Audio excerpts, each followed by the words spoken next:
Los seres humanos fuimos creados como seres espirituales.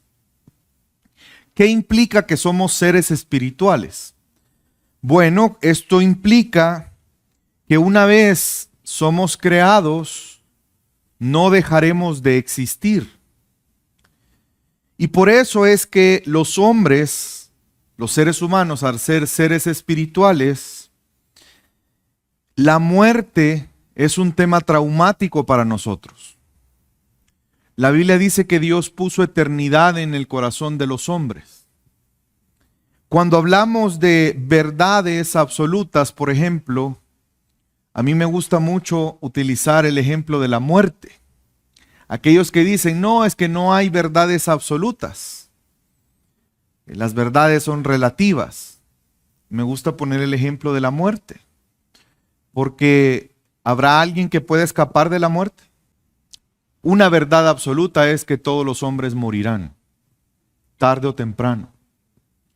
Cuando vemos también, pensamos en la muerte, de hecho hay dichos, ¿verdad?, en relación a esto.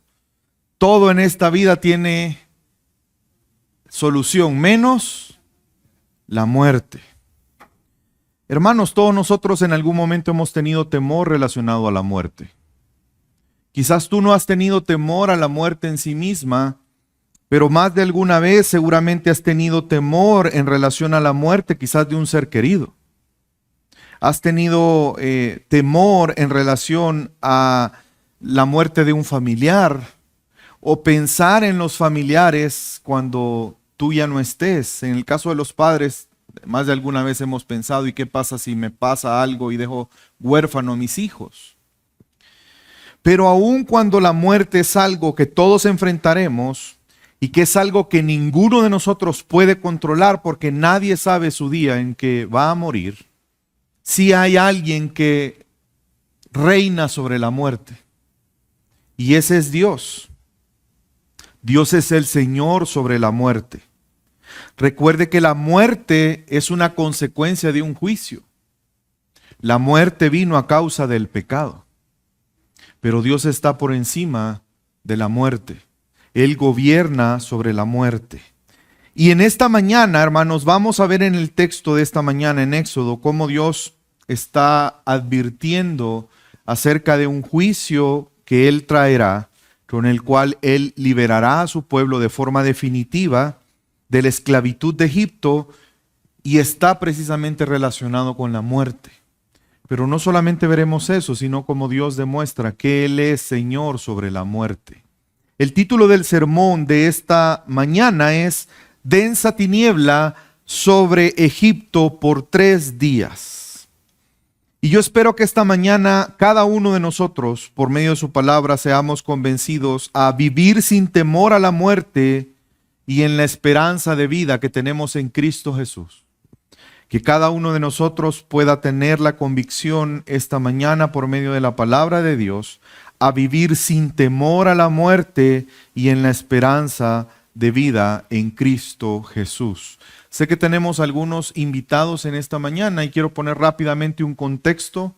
Estamos en el libro de Éxodo, en el momento en que se están dando las plagas, las famosas plagas. Hemos visto varias de ellas, ahora vamos a ver la plaga número 9. Y les pido que me acompañen al texto que vamos a leer, Éxodo capítulo 10, versículo 21, y vamos a leer hasta el capítulo 11, versículo 10. ¿Lo tienen, hermanos? Amén. Le pido que me sigan la lectura. Jehová dijo a Moisés, extiende tu mano hacia el cielo, para que haya tinieblas sobre la tierra de Egipto, tanto que cualquiera las palpe. Y extendió Moisés su mano hacia el cielo, y hubo densa tiniebla sobre toda la tierra de Egipto por 3 días. Ninguno vio a su prójimo, ni nadie se levantó de su lugar en 3 días, mas todos los hijos de Israel tenían luz en sus habitaciones. Entonces Faraón hizo llamar a Moisés y dijo, id, servid a Jehová, solamente queden vuestras ovejas, vuestras vacas, vayan también vuestros niños con vosotros.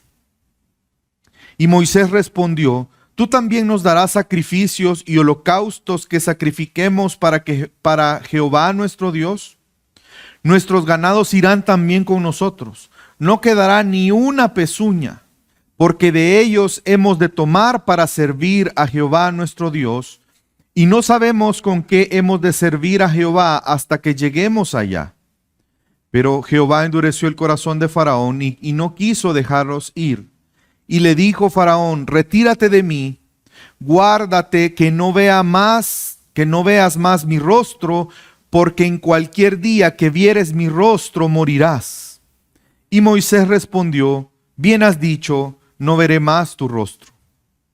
Jehová dijo a Moisés: una plaga traeré aún sobre Faraón y sobre Egipto, después de la cual os dejará ir de aquí. Y seguramente os echará de aquí del todo. Habla ahora al pueblo, y que cada uno pida a su vecino y a cada una a su vecina alhajas de plata y de oro. Y Jehová dio gracia al pueblo en los ojos de los egipcios.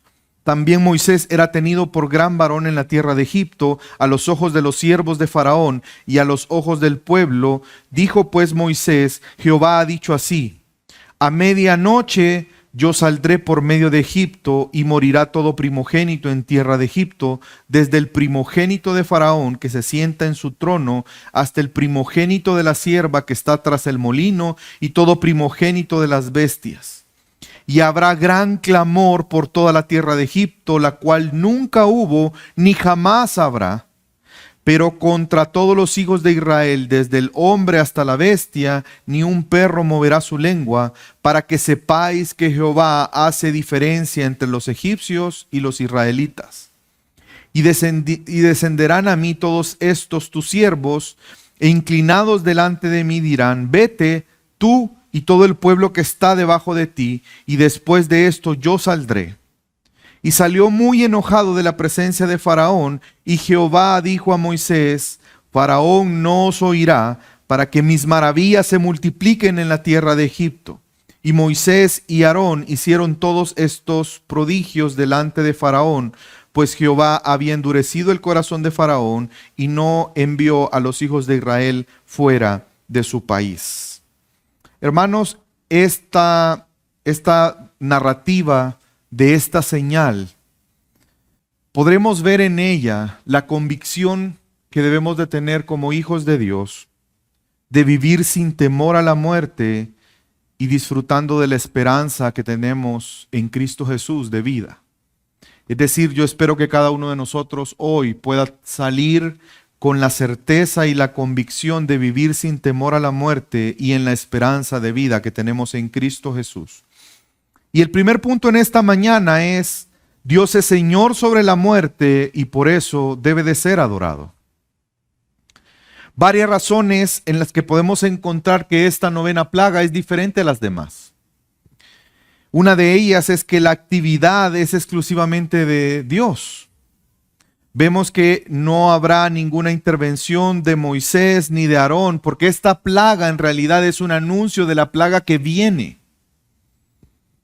Si usted se da cuenta, no hubo una afectación directa hacia los egipcios, aunque sí de cierta manera, ya le voy a explicar cómo, pero en realidad esta era una intención de Dios de anunciar la última plaga. Y vemos que la calidad de esta plaga será diferente. Las primeras 4 plagas habían sido molestas, sobre todo para los egipcios. Y sabemos que cada una de estas plagas tenía también la intención de botar ideas teológicas de los egipcios, cosas que ellos creían acerca de sus falsos dioses. Pero vemos que en la medida que la revelación de Dios fue progresando, también el juicio fue progresando. Y después de la 5ª plaga ya no solamente era algo molesto, sino que empezaron a causar un daño más directo a los egipcios. Daños en aspectos económicos, hasta el punto de tocar a cada una de las personas de Egipto. Pero esta plaga, la novena, la plaga de las tinieblas, ¿sabe qué produjo en los egipcios? Produjo terror. Y aun cuando no es tan notorio en el texto, pero hay detalles que nos hacen ver que ellos temieron en gran manera. Pero a la vez, como Dios lo ha venido haciendo durante todas estas señales, Dios ha mostrado misericordia para con ellos. Y sigue anunciando lo que vendrá, con el propósito que se arrepientan. Y la 10ª plaga trastornaría toda la población de Egipto y hará que al fin puedan ser libres. Dios traerá libertad a su pueblo a través de la 10ª plaga que está siendo anunciada por esta, que es la muerte. Dios a través de la muerte va a liberar a su pueblo. Y vemos que esta era señal que anuncia la última. Quiero que lo noten en el versículo, en el capítulo 10, versículo 21. Jehová dijo a Moisés: extiende tu mano hacia el cielo para que haya tinieblas sobre la tierra de Egipto, tanto que cualquiera las palpe. Y extendió Moisés su mano hacia el cielo, y hubo densas tinieblas sobre la tierra de Egipto por 3 días. Las tinieblas eran más que molestia para los egipcios. Las tinieblas para ellos era ocasión de espanto, porque ellos creían que la oscuridad era el imperio de los espíritus malignos. Ellos creían que la oscuridad, en la oscuridad se producía toda clase de maldad y aún hasta la muerte. Por eso es que durante esos 3 días ellos no salieron de sus casas, porque ellos tenían temor.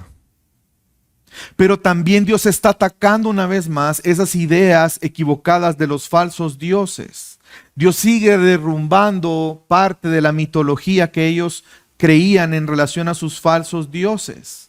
Y Dios ataca al Dios que para ellos era el más importante, el Dios Sol, Ra. Porque durante 3 días hubo oscuridad profunda. Vemos que la teología está siendo derrumbada, esa falsa idea de ese Dios Sol. Y saben que Faraón era considerado la encarnación del hijo de Ra, del Dios Sol. La encarnación de Amón-Ra, que es el hijo del Dios Sol. La salida del sol era interpretado para los egipcios. Cada vez que salía el sol en la mañana, era para ellos una esperanza de la resurrección. ¿Ve qué fuerte el mensaje que Dios está trayendo? Dios está anunciando que vendrá muerte. Y la esperanza que ellos tienen en su mente de la resurrección ya no está. Porque el sol está sin salir durante varios días.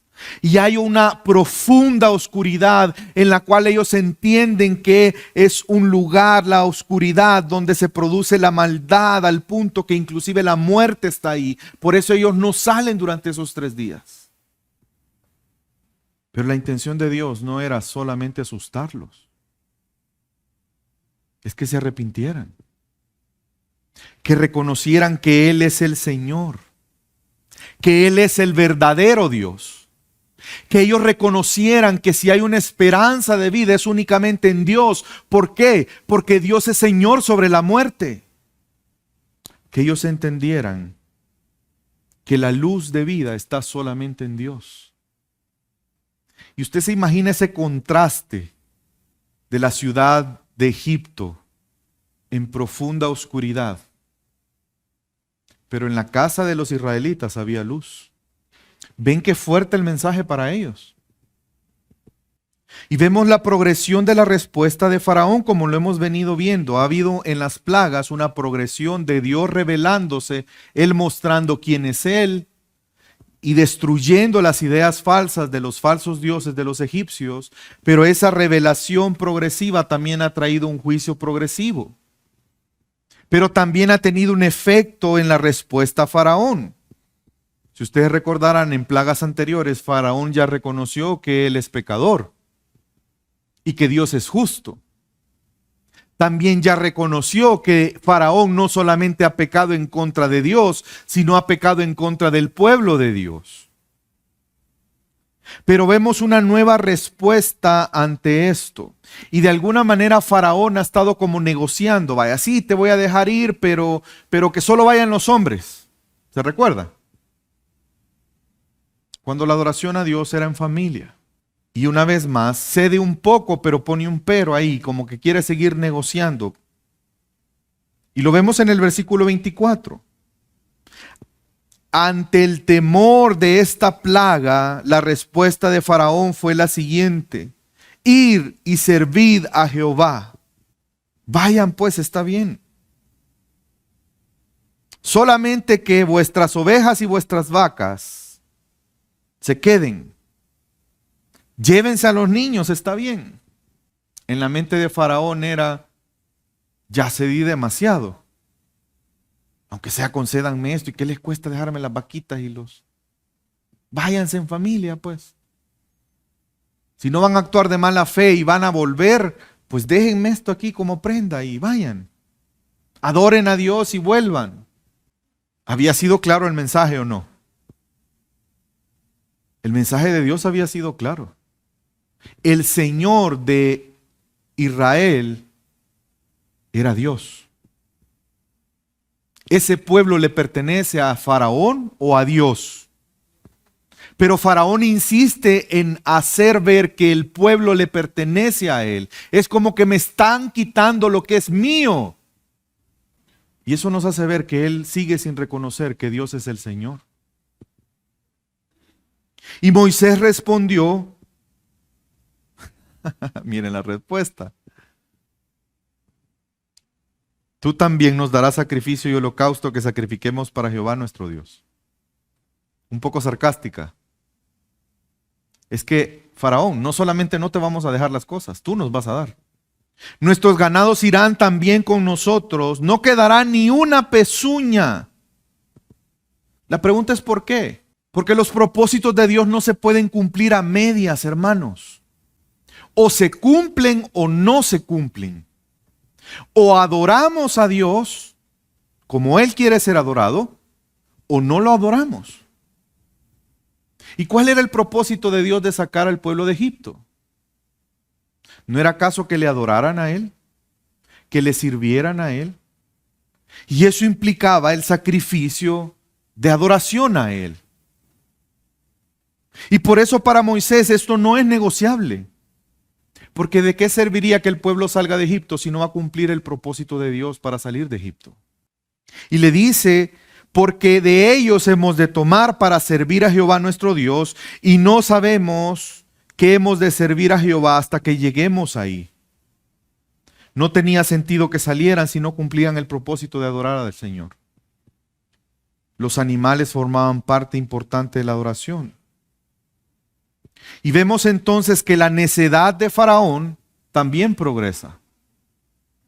Y en este momento, a este punto, hace algo que no había hecho antes. Y es amenazar a Moisés. Versículo 28.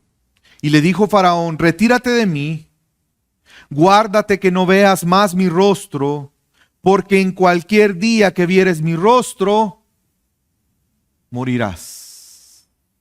Esa es una amenaza. La próxima vez que me veas, mira, acabas de firmar tu sentencia de muerte. Pero me encanta la respuesta de Moisés, porque es una respuesta no solamente irónica, sino que demuestra una confianza en Dios. Moisés respondió: bien has dicho, no veré más tu rostro. No porque Moisés va a morir, sino porque Egipto experimentará la muerte como juicio de Dios. Tú me estás hablando de muerte a mí. Mejor deberías de tener cuidado. Lo que me estás diciendo es cierto, habrá muerte, pero no la mía. Le estoy poniendo chile, ¿verdad, hermano? ¿Me entiende? Que me perdone Moisés que le estoy añadiendo a sus palabras. Vemos que Dios está denunciando o más bien advirtiendo que esta última plaga será para libertar a su pueblo y mantener la diferencia. Hermanos, tenemos que entender eso. Israel es el pueblo de Dios que Él escogió, que Él ha preservado, que Él tiene propósitos. ¿Se recuerdan que hemos aprendido cómo las plagas tienen un propósito para el pueblo de Dios y un propósito para los que no conocen a Dios? Ambos es conocer a Dios, pero con fines diferentes. Y Dios sigue haciendo esta distinción.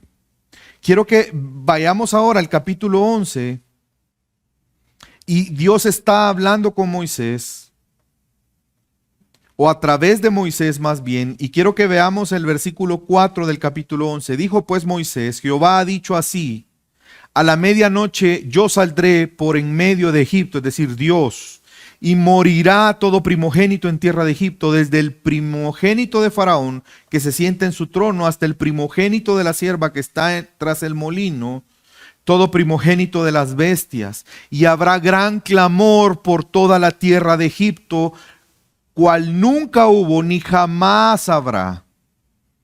Pero contra todos los hijos de Israel, desde el hombre hasta la bestia, ni un perro moverá su lengua. ¿Para qué? Para que sepáis que Jehová hace la diferencia entre los egipcios y los israelitas. Habrá un gran clamor como nunca hubo ni como nunca habrá en Egipto. Y esto tiene que ver también con la idea que ellos tenían de los primogénitos. Usted nunca se preguntó, ¿se recuerdan que esta historia comienza con una masacre a los primogénitos de Israel? ¿Por qué los primogénitos? ¿Por qué no toda la familia? ¿O por qué no el hijo más pequeño? ¿Por qué primogénitos? Porque en la perspectiva de los egipcios, el primogénito era la esperanza y el sostén de la familia. Toda la esperanza del bienestar de la familia estaba en el hijo primogénito. Era considerado como el compañero del padre o el sucesor del padre. Era el regocijo de las madres. Era el objeto de reverencia de los hermanos menores. Y Faraón también tenía un primogénito. Faraón era considerado la encarnación de un primogénito de un dios. No podía concebirse una aflicción mayor en ese pueblo que la muerte de todos los primogénitos. Por eso es que ellos quisieron asesinar a todos los primogénitos, porque para ellos era como el punto de derrumbe o de destrucción de un pueblo, destruyendo los primogénitos. Dios no solamente pretende liberar a su pueblo, sino que entre sus planes está que Él pueda tener una relación con su pueblo. Pero usted ve la gracia de Dios. Dios les está advirtiendo: no sigan en esa necedad porque va a venir esto. Dejen ir a mi pueblo. Reconozcan que yo soy el Señor. Reconozcan que soy el único Dios verdadero. Porque, hermanos, la paga del pecado es muerte. Por esto vemos entonces que la arrogancia, el pecado de ellos no les permitía reconocer esa verdad. Y Dios va a hacer algo extraordinario en medio del juicio. Hemos estado viendo cómo Dios muestra una gracia para los que no creen, pero también una gracia diferente para los que son su pueblo. Y en medio del juicio vemos bondades y manifestación de gracia de Dios para su pueblo. Y no va a ser la excepción. No sé si notó al inicio del capítulo 11, cuando Dios está anunciando esta plaga que va a venir, le dice y le da una orden a Moisés para que la transmita a todo el pueblo. En el versículo 2 del capítulo 11. Habla ahora al pueblo y que cada uno pida a su vecino y cada uno pida a su vecina, es decir, a los egipcios, alhajas de plata y de oro. Y Jehová dio gracia al pueblo a los ojos de los egipcios. Hermanos, esto es lógico. Hoy lo estamos viendo un domingo y si hace cuántas semanas empezamos con las plagas, hace varias semanas.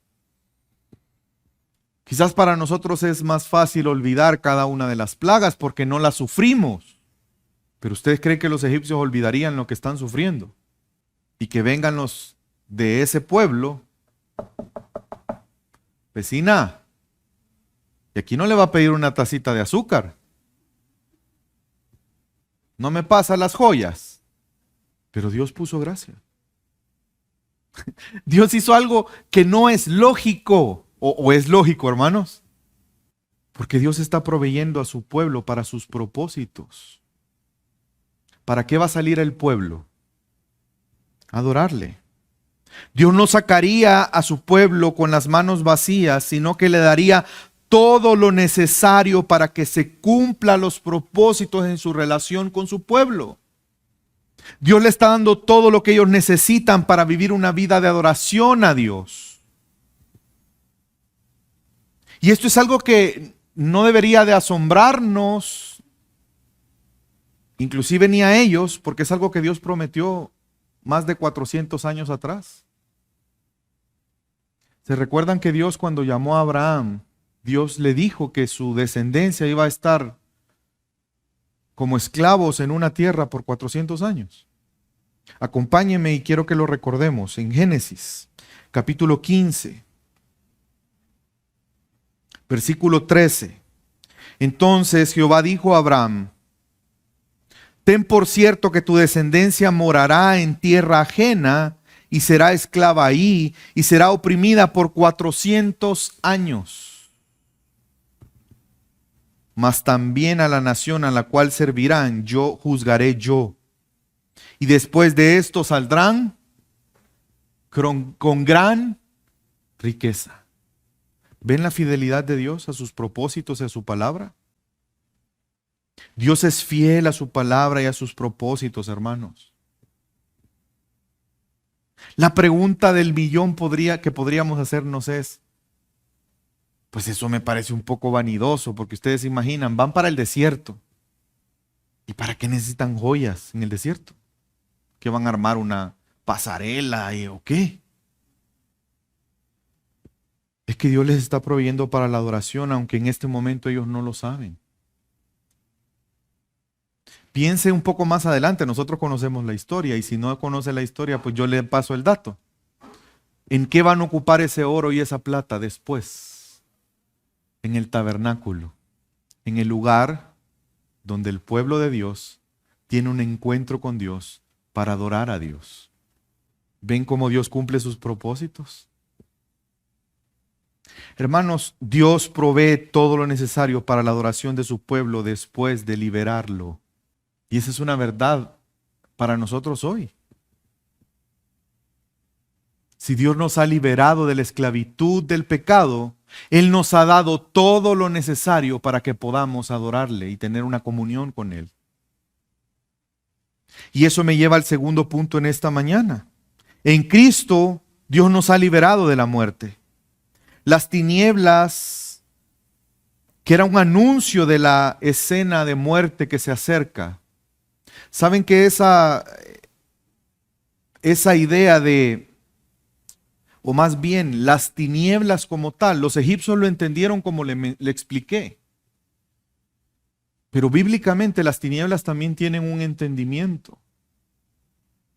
Y vemos cómo Dios ha hablado de las tinieblas y lo ha hecho siempre en el contexto del juicio al pecado. Las tinieblas podemos pensar en ellas también como la maldad. Pero Dios en su palabra ha hablado de las tinieblas o se ha relacionado en la Escritura la oscuridad y las tinieblas como un juicio de Dios en contra del pecado. Cuando Jesús habla del infierno, por ejemplo, en Mateo 8:12, Él habla que van a ser sacados a las tinieblas de afuera. O si vemos, por ejemplo, hay otros textos donde la conexión entre la oscuridad y el juicio de Dios por causa del pecado se relaciona a las tinieblas.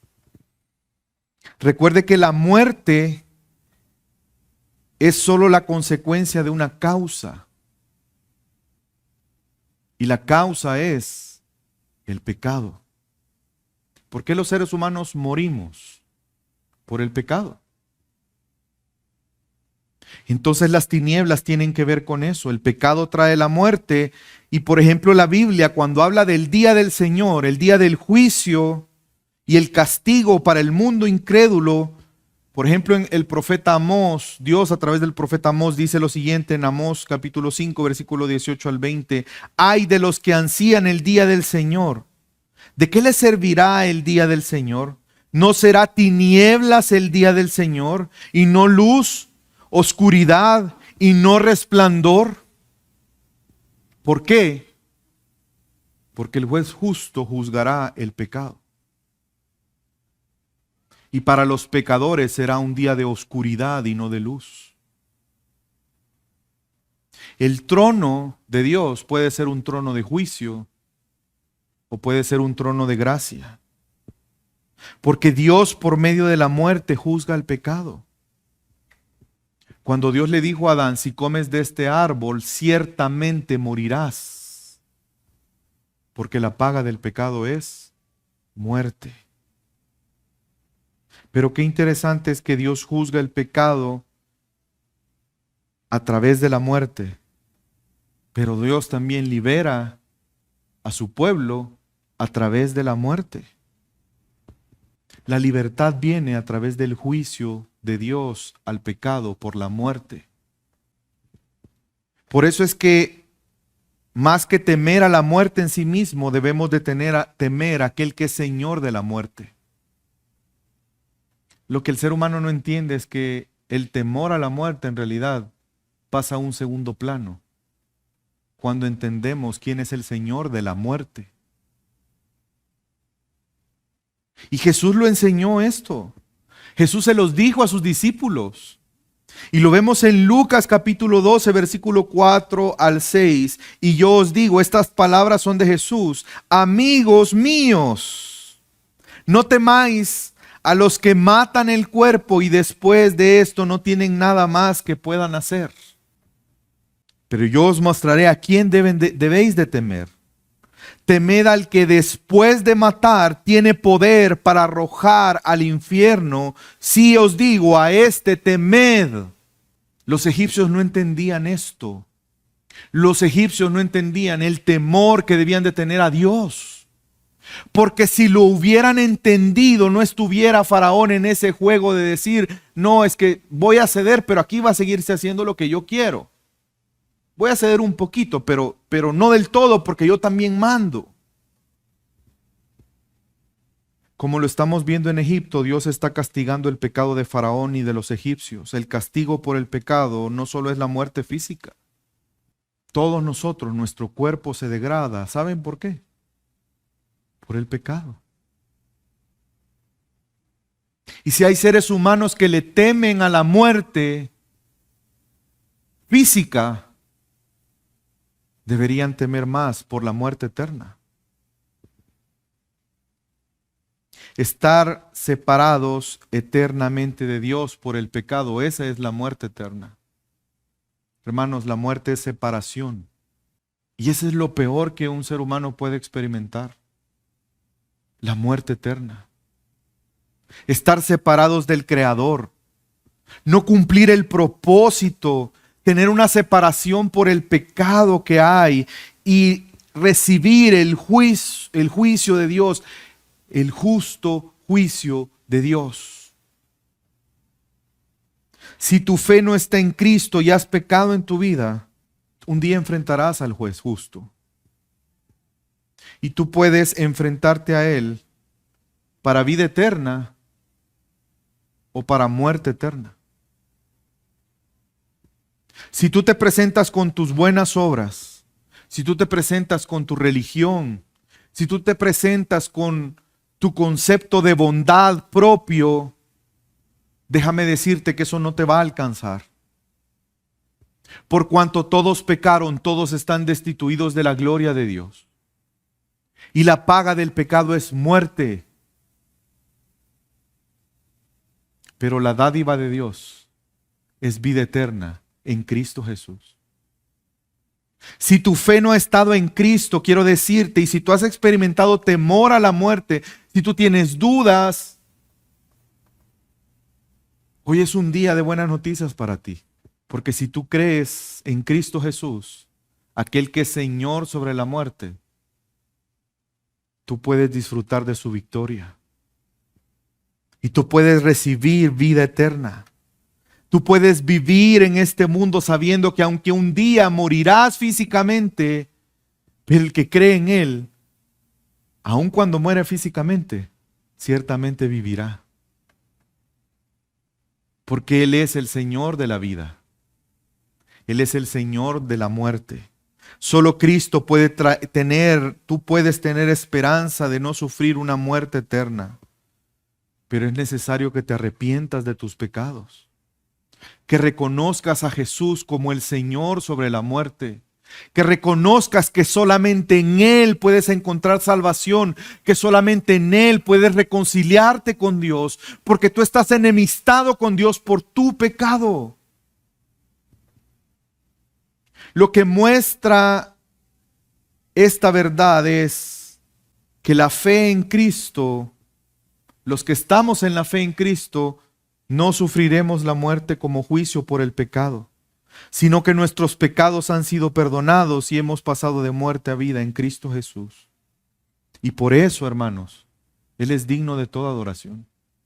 Dios quiere que tengas vida. Pero es necesario que reconozcas que Él es el Señor de la muerte y de la vida. Y en tercer lugar, hermanos, reconociendo esta verdad, vivamos en adoración al saber que tenemos vida en Cristo Jesús. ¿Por qué los de Israel disfrutaban de vida? ¿Cuál era el propósito que Dios a través de la muerte los liberara? ¿No era acaso que le adoraran a Él? Dios nos ha dado vida a través de su muerte. Así como Dios va a liberar al pueblo de Israel de Egipto por medio de la muerte, de la esclavitud de Egipto, Cristo Jesús nos ha libertado a ti y a mí por medio de la muerte, de su muerte. Por su muerte, los que tenemos fe en Cristo Jesús ya no somos esclavos del pecado. Ahora tenemos libertad. ¿Pero libertad para qué? Libertad para cumplir el propósito por el cual Dios nos libertó, que es adorarle a Él. En Cristo somos librados de la muerte, porque para vencer a la muerte debe haber perdón de pecados, porque el pecado es lo que genera la muerte.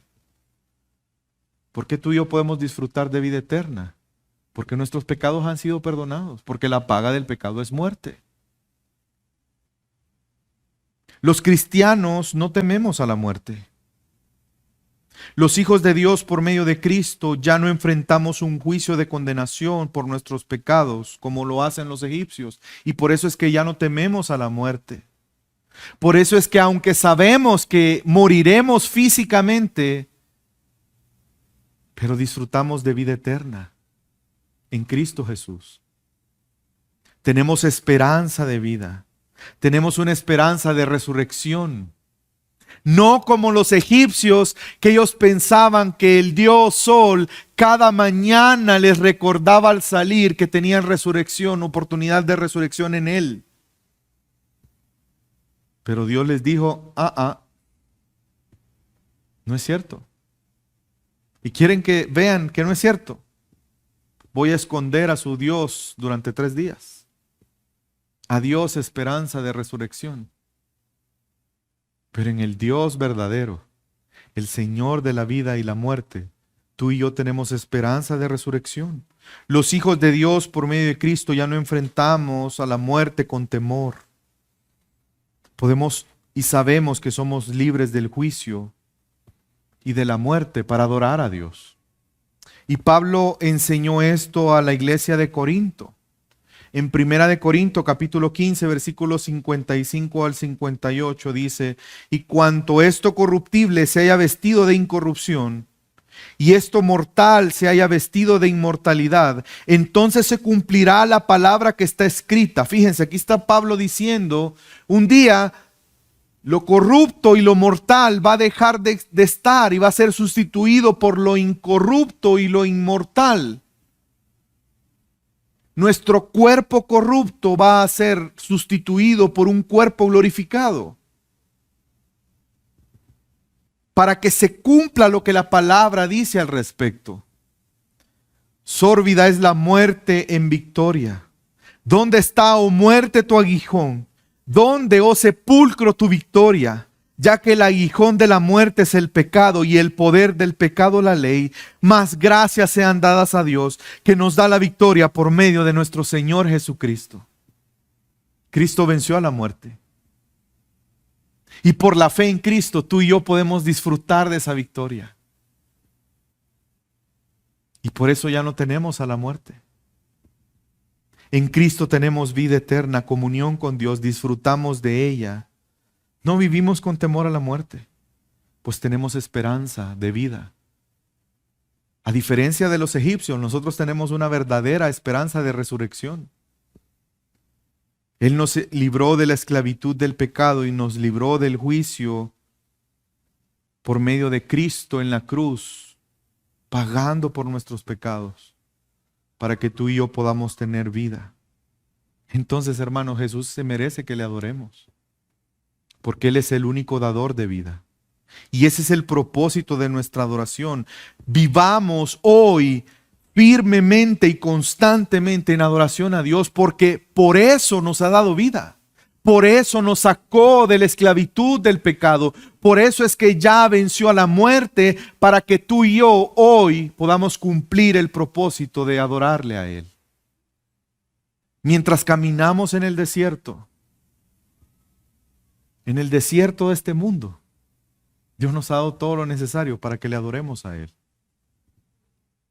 Intencionalmente dejé de último el versículo final del capítulo 15. Leímos hasta el versículo 57.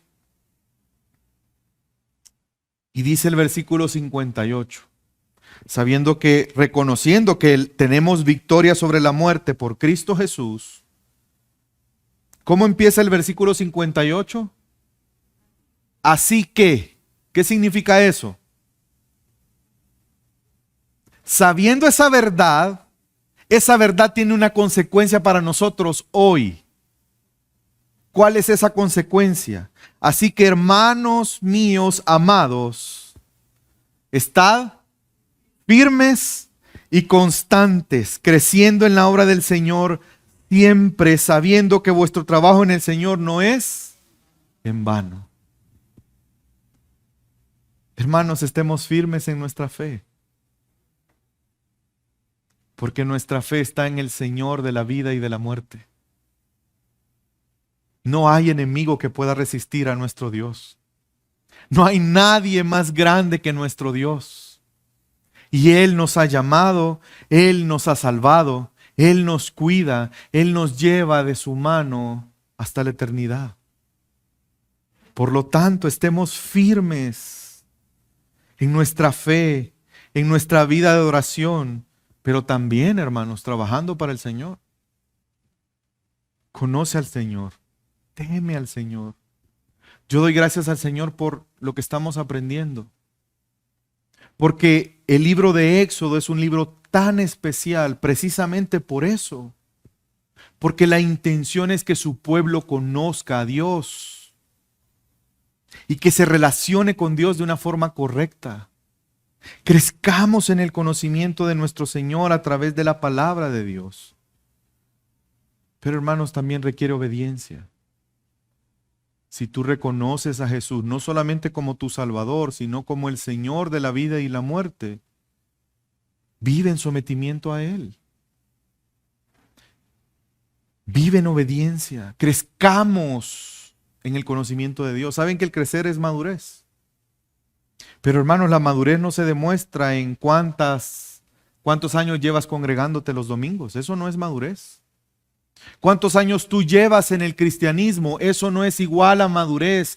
¿Cuántos libros de teología tú has leído, has entendido y conoces? Eso no es madurez.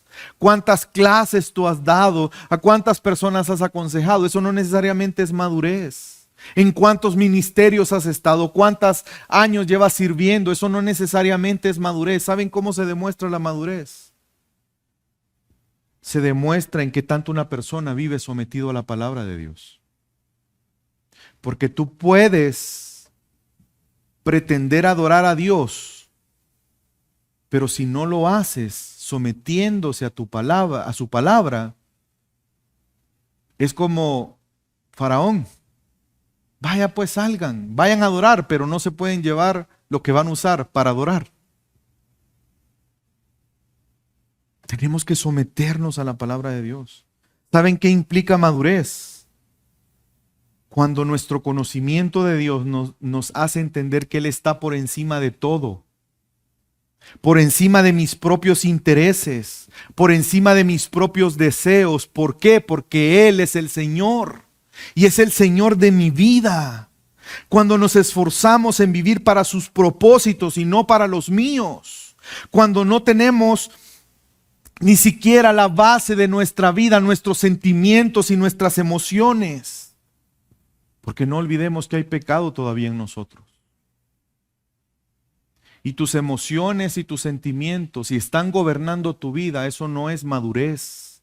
No importa si tú tienes 60 años de estar en el cristianismo.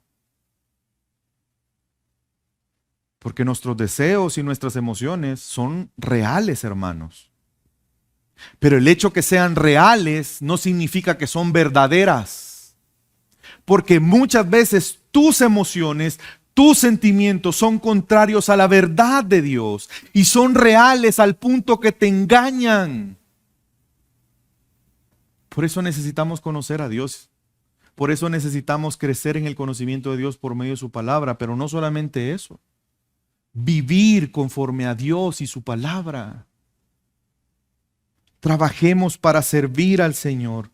Hermanos, yo les animo a que nos esforcemos en la gracia del Señor para proclamar, aconsejar y enseñar a Cristo a todos los hombres. Pon tus recursos al servicio de Dios.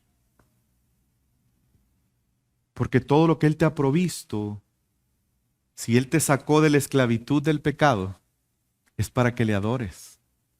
Y Él te ha provisto todo lo que tú tienes, todo lo que yo tengo, todo lo que tenemos. Él nos lo ha provisto con un propósito. ¿Y cuál es? Adorarle a Él. Pon tus recursos al servicio de Dios. Sea un instrumento para la adoración. Y me refiero al tiempo. ¿O acaso el tiempo no es un recurso que Dios nos da? Me refiero al conocimiento que tienes. Me refiero también a los bienes materiales, a tus dones, a tus habilidades. Porque todo lo que somos y todo lo que tenemos es por Él y para Él.